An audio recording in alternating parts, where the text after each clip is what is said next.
Shalawam. I want to give all praises, all honor, and all glory unto YAHAWAH BAHASHAM, YAHAWASHI BAHASHAM, QADASH. Double honors unto the apostles and elders of Great Millstone. SHALAWAAM, SHASAADYAM, Barakyam. Peace, mercy, and blessings unto all of you, Barakyam, to the BAYATH, DAWADA, the house of David, to all the hopeful elect. All right. The true name of the Heavenly Father is Yahweh, which means He exists, He is to be. The true name of the Son is YAHAWASHI, which means He is the deliverer. All right. And what you see here is an article from strangesounds.org. Okay. It says, more suicides ahead.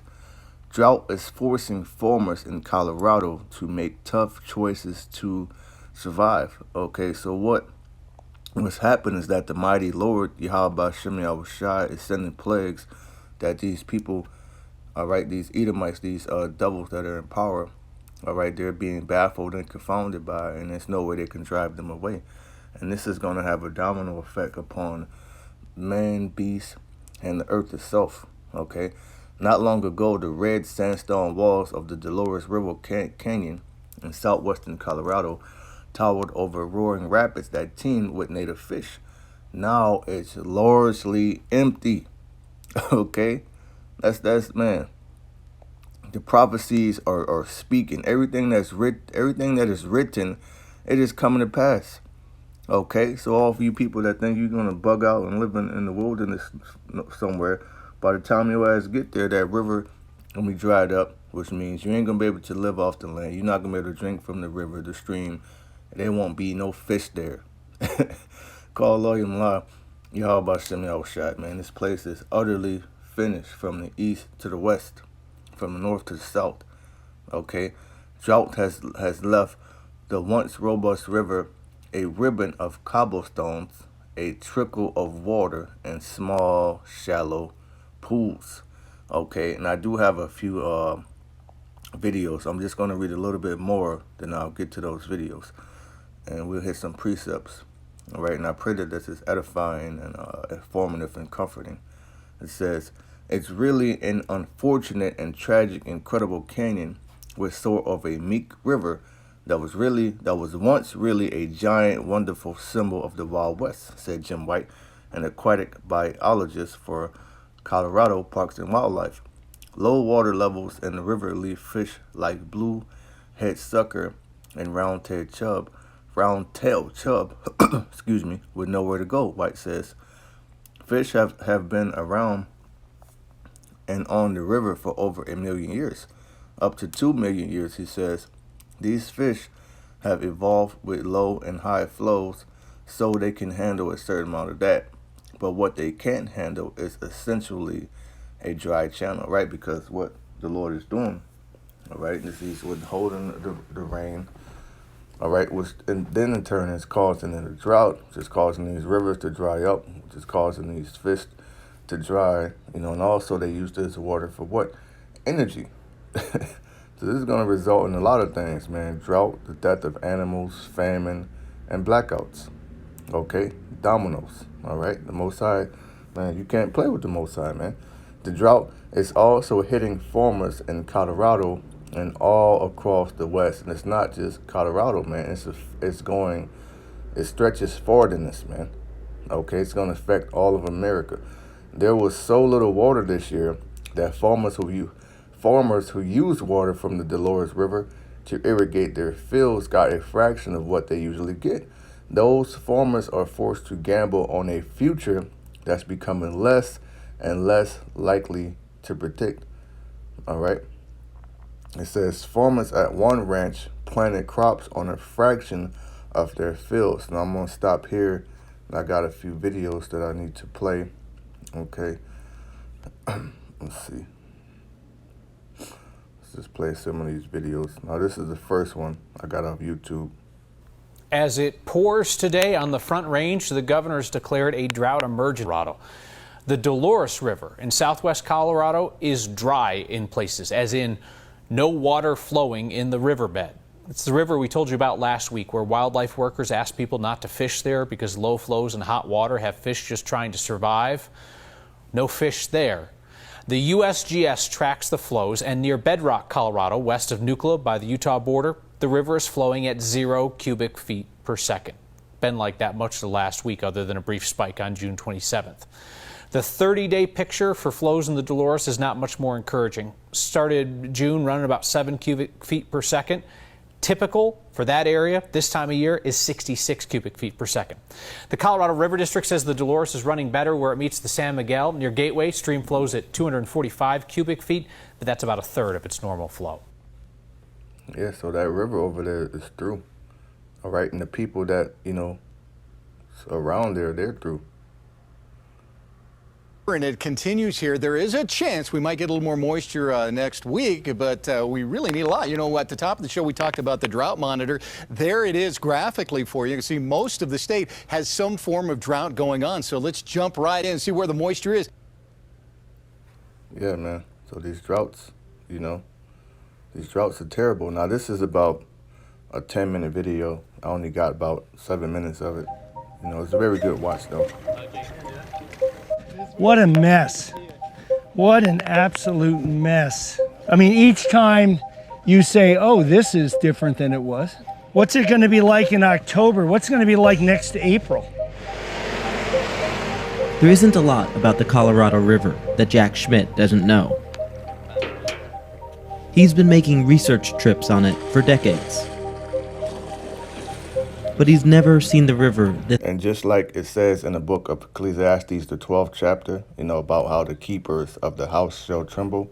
Now, we know that's dealing with, the people who keep watch over the economy, the stock market, inflation, shrinkflation, things of that nature. And they're seeing how the money's being devalued. They're trembling. Well, these same people who watch over the land, from how it used to be 20 years ago to now, they're trembling too, and what they try to do, they try to write off the plagues of YAHAWAH BAHASHAM as global warming. No, it's not global warming. It's the mighty works of YAHAWAH BAHASHAM, all right? Just like it's written in the book of Exodus, I will stretch out my hand, I will smite Egypt with all my wonders, all right? The modern day Egypt is America. Slow. Look at this.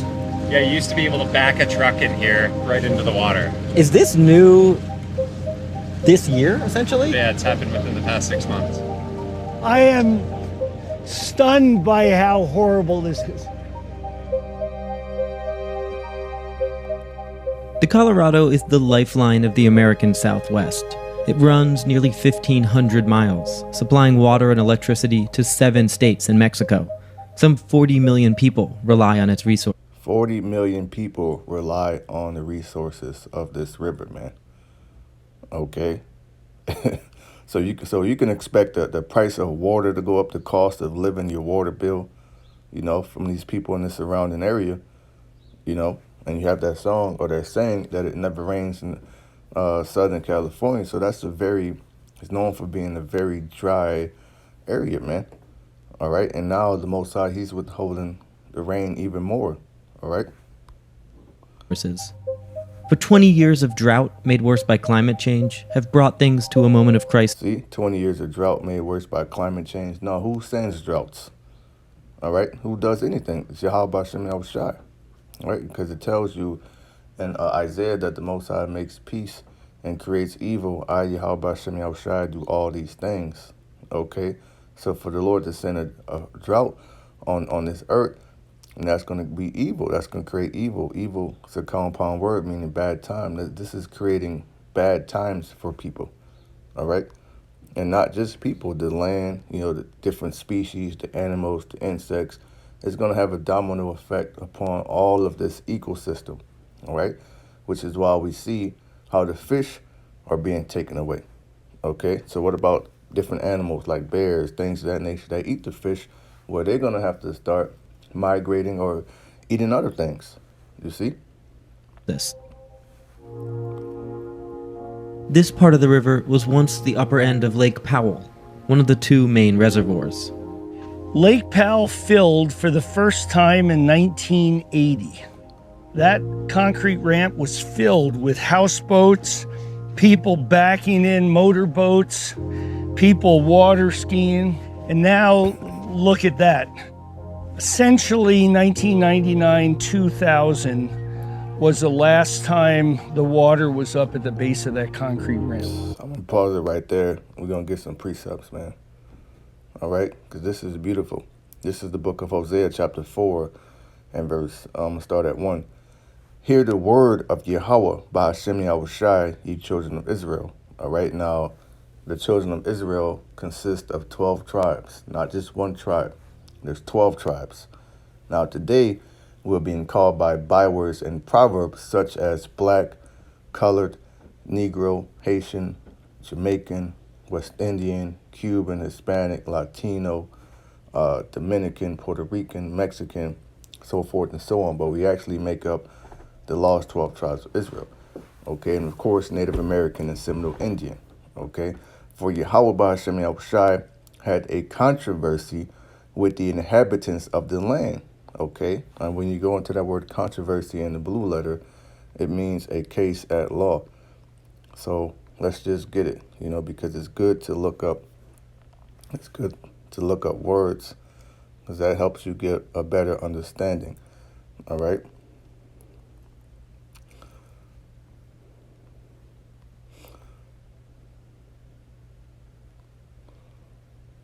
Strong's H7379, Reeve, right. And second entry, Riv, right. And third entry, Riv. Okay, so we can see that that means strife, controversy, dispute, quarrel, case at law.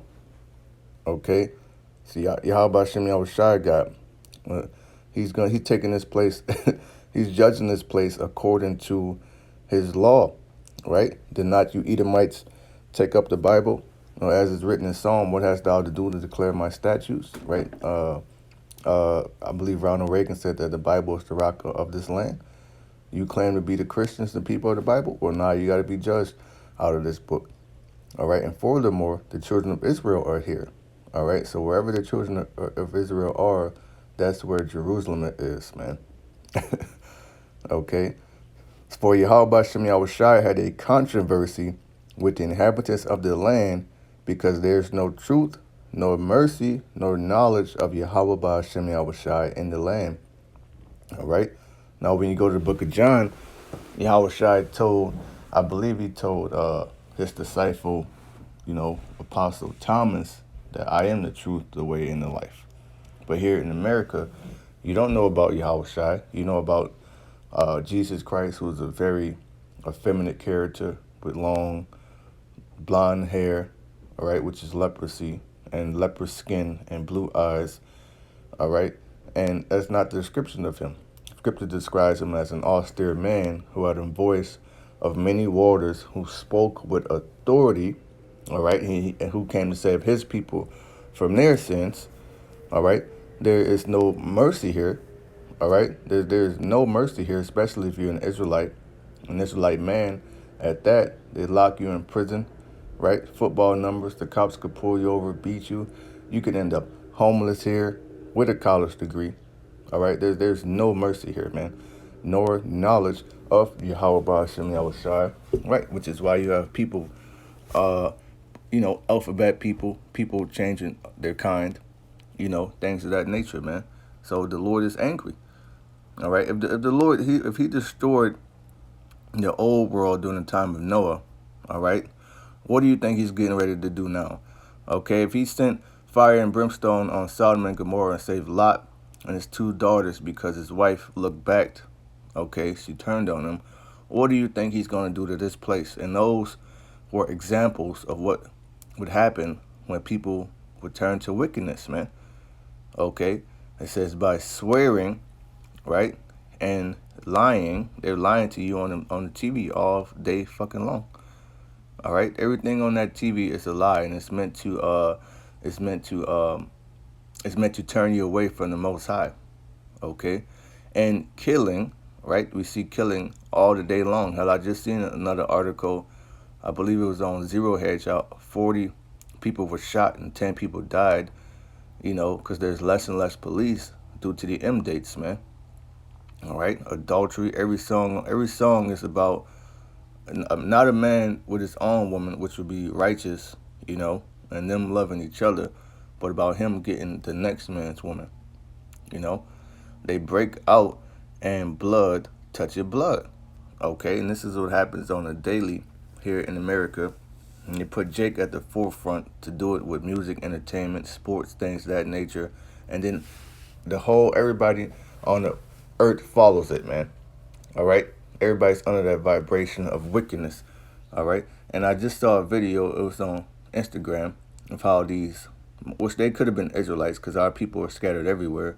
But there's now a trend where so-called Chinese people, which according to the Bible, they are Moabites, they're now trying to get their hair as the same woolly, you know, coarse texture as Jake's hair, which has been demonized. Now everybody wants it, right? The white woman, she wants the hair, she wants cornrows, all right? Everybody wants to look like our people. It's because we're the people of Yahawah Bahashaam, okay? But that's just the influence of the Israelite, of us being the salt of the earth, and Esau knows that, and he's using it for us to influence the people in the way of wickedness, all right? It says, therefore shall the land mourn, right? And every one that dwelleth therein, languish means to wax weak, okay? And that land, compared to how it used to look, man, the river was all bountiful, the fish in there, it was good. Everybody would go there, they would barbecue, they would spend the summers there. Compared to then and now, that land is mourning, man. It's in a state of mourning, okay? And that's how all America is going to be lamenting. Even the people in the video, they're lamenting, okay? You could hear it in their voice, you know?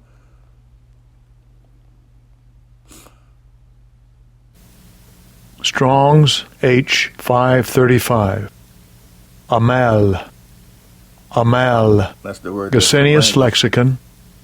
Amal. Or Amael. Right, so that's the word there for language, which means to be weak, to droop, to be exhausted.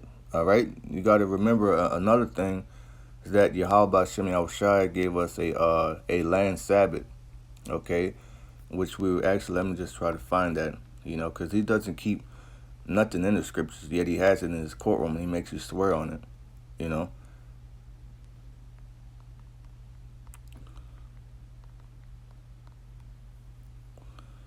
This is Leviticus 25:4. It says, let me just get all of it. Leviticus 25 and 1. And Yahawah Bahashaam spake unto Moses in Mount Sinai, saying, speak unto the children of Israel, right? Not the Egyptians, right? Not the Moabites who tried to put a curse on us, right? Not the Edomites who didn't want us to pass through their land. Not the Amalekites who made war against us. Okay, you gotta understand, man. When we left ancient Egypt, the other nations were trying to destroy us.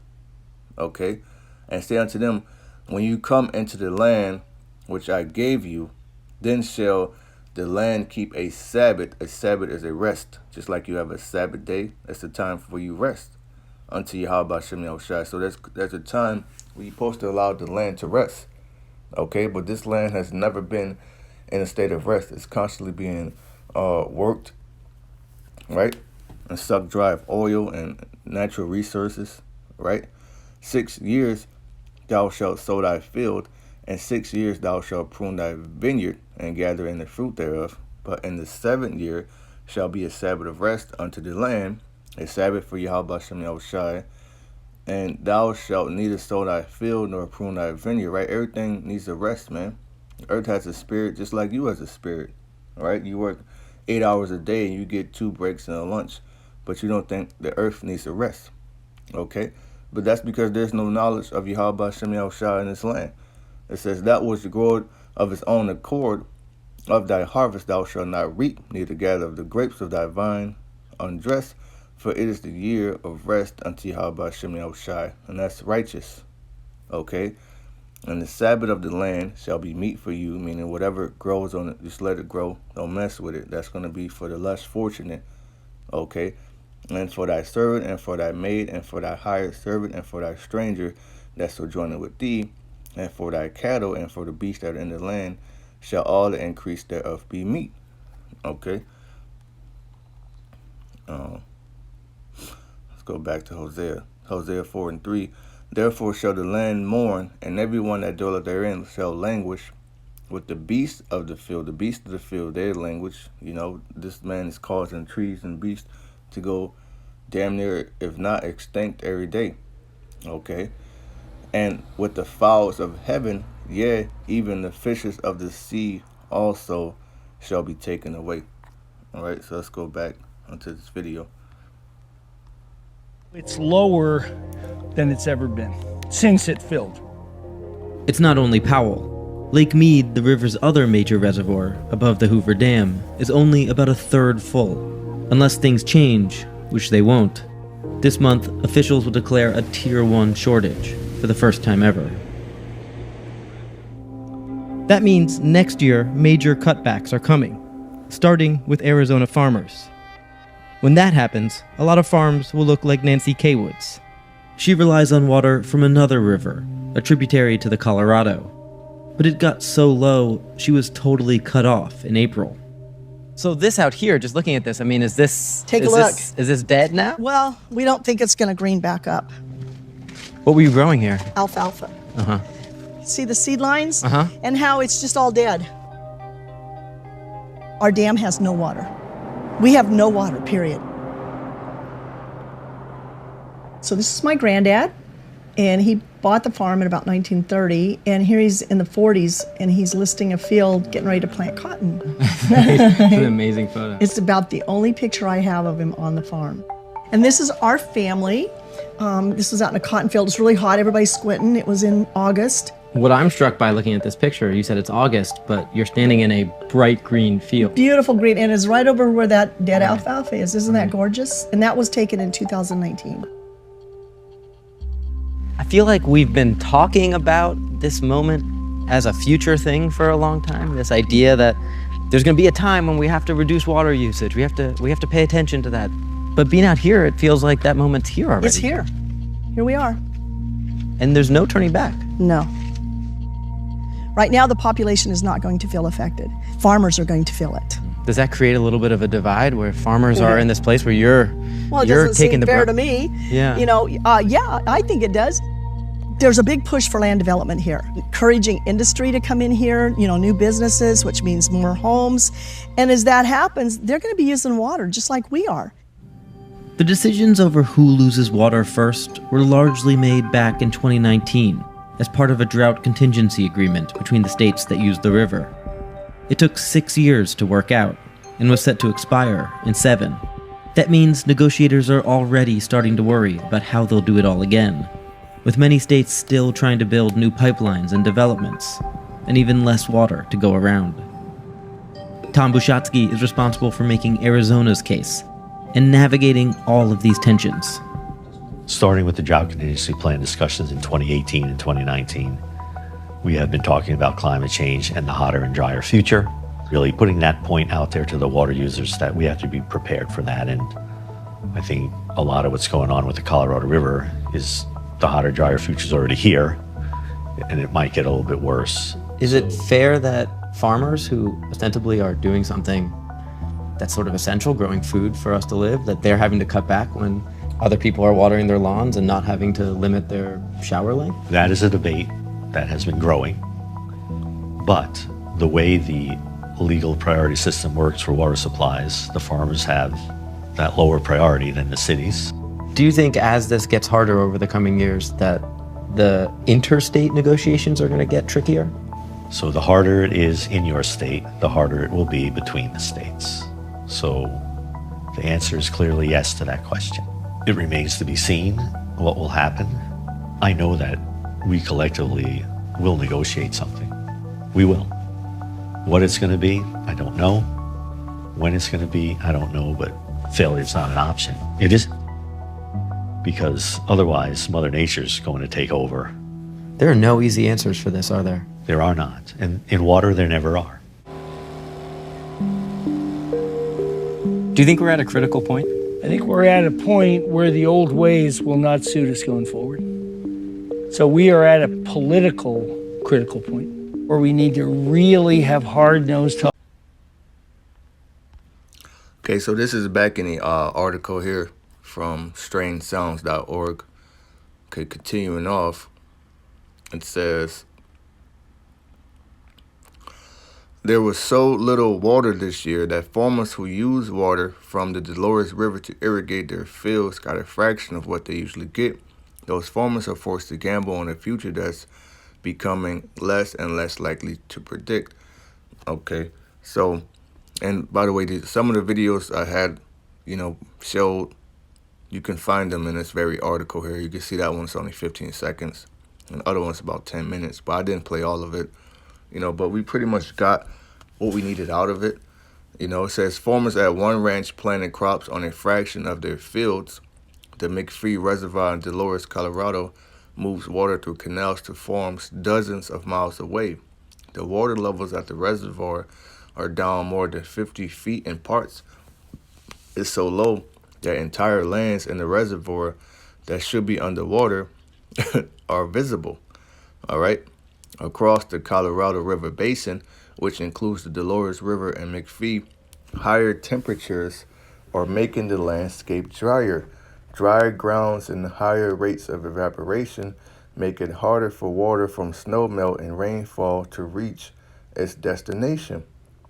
Whether it's a Dolores River, fish pool, or Ute Mountain, Ute Farm and Ranch Enterprise, a nearly 8,000-acre farm from 40 miles downstream from the reservoir, owned by the Ute Mountain and Ute tribe. It's one of the region's biggest water users. The farm relies on the water from the reservoir to grow fields of alfalfa and corn. This year, the farm wasn't able to grow much given their water allotment. They had to lay off 50% of their staff, who are mostly members of the Ute Mountain Ute tribe. The farm used only 8 of their 110 fields in 2021. By contrast, in 2020, it used 109 of the 110. Okay, so man, only 8. Okay, 8 out of 110 versus 109 out of 110. This is the effect of their drought, says farm manager Simon Martinez. He says their bill, so this is also going to cause layoffs, man. Okay, which I remember a few years back, I came across some articles like these, and farmers were committing suicide, because they were looking out the windows darkened, they see no future, man. He says their bill to get water from the McPhee is more than $500,000 a year.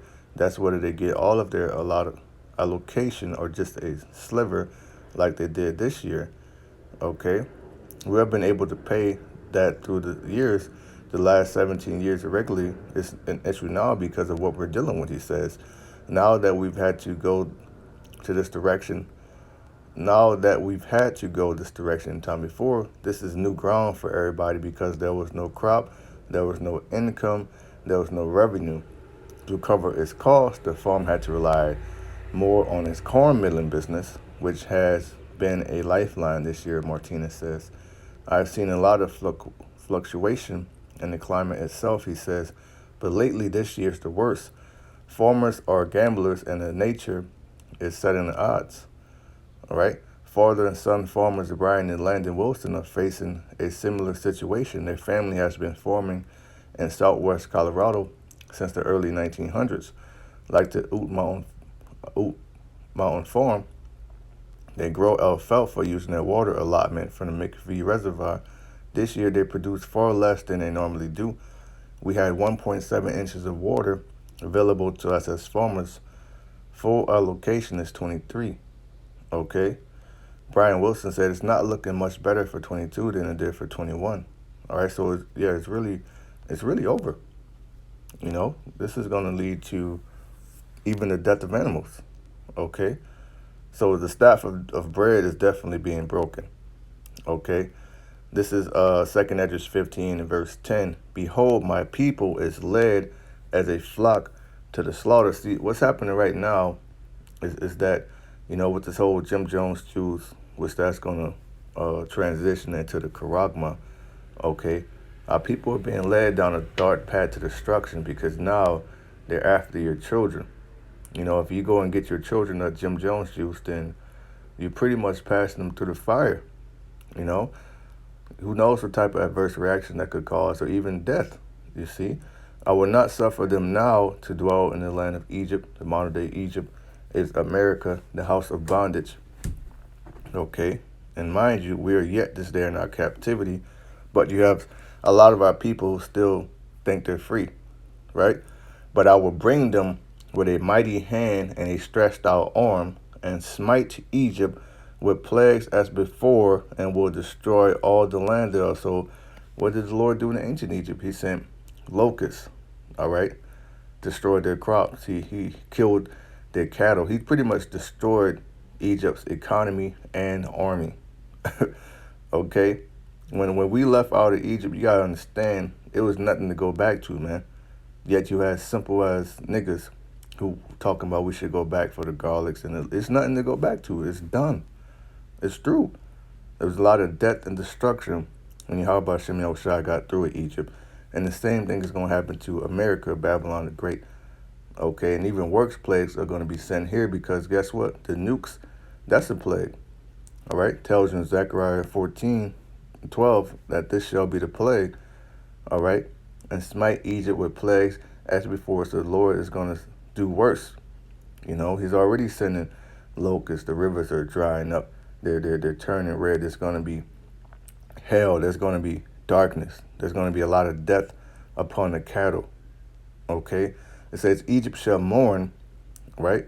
And the foundation of it shall be smitten with the plague and the punishment that YAHAWAH BAHASHAM YAHWASHI shall bring upon it. So that's those droughts, these different rivers, lakes, and streams drying up. All right, it's all of it, man. They that till the ground shall mourn. That's pretty much what those videos were showing you. Those people that work the ground, the farmers, even the people that, you know, study or go there for, you know, to study the land, the ecosystems, things of that nature, even they're mourning. Okay? For their seed shall fail through the blasting in hell and with a fearful consolation. You know, as a farmer, if you're not getting, if you don't have enough water, and that's pretty much a fearful constellation. Okay, it says Landon brought his first piece of land in 2017 when he was just 22 years old. He hopes to farm as long as he can. It's scary, he says. You see, the morning with the current water situation, it does have me worried and concerned. It's definitely not ideal, and I knew that farming would never be easy to begin with. I just never knew that it would be this severe. His dad, Brian, is hoping for the best. I'm hopeful that we get a good winter and we see lots of snow in the mountains. He says, I'm a gambler. Farmers are always gamblers. Okay? But there's a saying in gambling that the house always wins. In this case, the house is nature, and it sets the odds that fish and farmers will wager their lives and livelihoods on. All right? See, there's the video right there. 40 million people rely on this river, and it's drying up. All right? Animals are dying. All right? Nothing is growing for the farmers, man. It said for farmers, help will come from the government or from the sky. From the sky, you mean from the Most High. All right? YAHAWAH BAHASHAM YAHWASHI. It says, with the government, you know, they do have a harp and this and that, but you know, and they may end up buying some of this land, but really you can't do shit with it, you know, unless they try to put some genetically modified and maybe that'll grow, you know.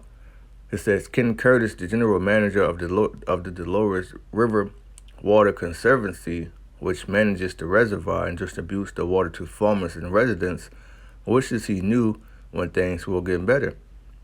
We don't know where the light is at the end of the tunnel. Curtis says, we can do 1 year, we can maybe struggle through a couple of years, but this isn't how it was built to operate under these hydrologic conditions, and we don't know how long that extends. As Curtis looks out over the man-made lake that is the McPhee Reservoir, surrounded by trees and hills with snow-capped mountains on the horizon, he admits that it's a precarious set of odds. All right. We have zero in the bank right now, Curtis says. Everything we're going to use next year is yet to fall from the sky, and so the risks are that much higher. And another year of drought will just compound the economic hardship of our farmers. Okay. And, there's a lot more as you article you can see, which I'm not, we don't have to read all of it. We pretty much got everything out of it that we need. All right. So I'll just get a few precepts. This is the book of Zephaniah, chapter 1. And let's see. Zephaniah 1 and 3. It says, this is the NIV. I will sweep away both man and beast. I will sweep away the birds in the sky and the fish in the sea and the idols that cause the wicked to stumble when I destroy all mankind on the face of the earth, declares YAHAWAH BAHASHAM. Now this is KJV. I will consume man and beast. I will consume the fowls of the heaven and the fishes of the sea and the stumbling blocks with the wicked. And I will cut off man from the land, said YAHAWAH BAHASHAM. Okay, so man will be cut off from the land through droughts, which that's going to ultimately result into a what? A famine, where not just people will die, but also animals. Earlier this year, I did a video on how there were cattle in New Mexico that were literally starving to death, man. Okay, so how much more now? Okay.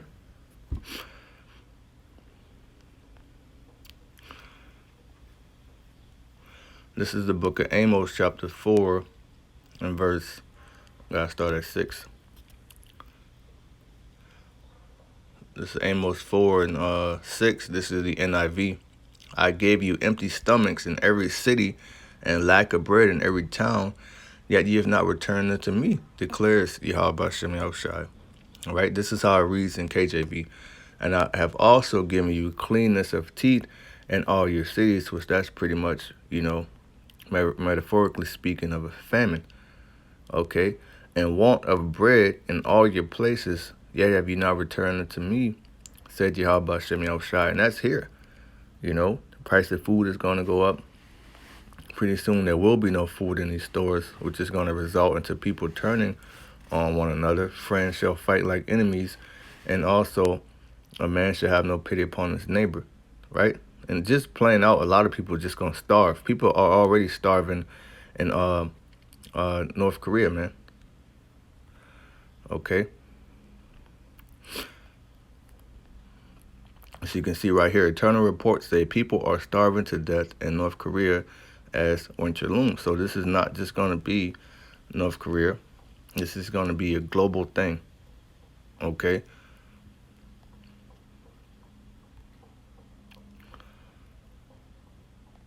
Verse 7, the NIV. I also withheld rain from you when the harvest was still 3 months away. I sent rain on one town, but withheld it from another. One field had rain, and another had none and dried up. So it may not be raining there, but it is raining in different parts of America, different parts of the world. See, that's the power of YAHAWAH BAHASHAM. And it's being done very strategically, because the Most High said these things would happen. These are all signs of the second coming of Yahawashi, signs of the end. All right? Esau is the end of the world. Jacob is the beginning of it that followed. Okay? And I've also withholden the rain from you when there was yet 3 months of the harvest, and I caused it to rain upon one city, and caused it not to rain upon another. One piece was rained upon, and the piece whereupon it rained not withered. Okay? So that's happening. Different parts of America will be withered because of droughts. Okay? It says, verse 8, people staggered from town to town for water, but did not get enough to drink. Yet ye have not returned unto me, said YAHAWAH BAHASHAM. All right, KJV.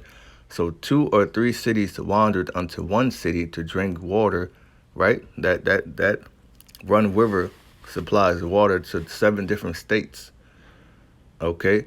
But they were not satisfied, yet ye have not returned unto me, said YAHAWAH BAHASHAM. Okay, I'm just going to read this in Isaiah, and I'll end it here. This is Isaiah 19 and 5. It says, actually I could start at 4.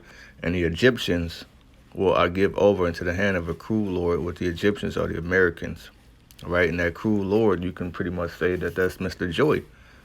All right, that's a cruel, old, nasty hair sniffer, man. All right, a demon. And a fierce king shall rule over them, right, with all these dates. All right, said YAHAWAH BAHASHAM, the Lord of hosts. And the waters shall fail from the sea, and the rivers shall be wasted and dried up, and they shall turn the rivers far away, and the brooks of the fence shall be emptied and dried up. The reeds and flags shall wither, the paper reeds by the brooks, by the mouth of the brooks, and everything sown by the brook shall wither, be driven away and be no more. The fishes also shall mourn, and they that cast angle into the brooks shall lament, and they that spread nets upon the waters shall languish, right? People that, fishermen, pretty much. People that go fishing, fishermen. You gonna go to the damn fish, the lake ain't gonna be there. Ain't gonna be no fish in there, man. Okay, which being a fisherman is very lucrative. Okay. And actually, let me just go to one more, because you have to understand, through all of this calamity and destruction, YAHAWAH BAHASHAM is going to guide and protect his elect through it. So we're not afraid of these things. We know that it's prophecy, and it is coming to destroy the wicked. All right. This is Job 5:19. He shall deliver thee in 6 troubles, yea, in the 7 there shall no evil touch thee. Okay, so YAHAWAH BAHASHAM is going to deliver his elect, man. All right, and as those nukes are falling, as a fig falling from a tree, the elect will be getting beamed up simultaneously. Okay, it says, and famine, he shall redeem thee from death, which we're about to enter a very harsh famine. We're getting ready to enter a dark winter, right? Just like Mr. Joy said. And in war, from the power of the sword, which that's going to be civil war, Egyptian against Egyptian, different factions and militias, UN troops, Gurga troops, super soldiers, all of that, man. Okay, thou shalt be hid from the scourge of the tongue, neither shalt thou be afraid of the destruction when it cometh. At destruction and famine, thou shalt laugh, right? We're laughing at this, man. All right. Neither shalt thou be afraid of the beast of the earth, right? Because these animals, you got to think, like, they're going to run out of food too, and they're going to go back to their natural ways. These animals, they're going to get out the zoo. The Most High could just have newly created creatures or wild animals just appear in the cities and fuck people up, man. But for the elect, the Lord's going to allow those animals to be at peace with them, just like Daniel in the lion's den, where they simply won't mess with them, man. Okay? For thou shalt be in league with the stones of the field, and the beasts of the field shall be at peace with thee. All right? So with that, I'm going to end it. I pray that this has been edifying. Call halalyam, all praises to YAHAWAH BAHASHAM, YAHWASHI, BAHASHAM QADASH. Double honors unto our apostles and elders of Great Millstone. SHALAWAAM, Barakyam. Peace, mercy, and blessing to the elect. SHALAWAAM.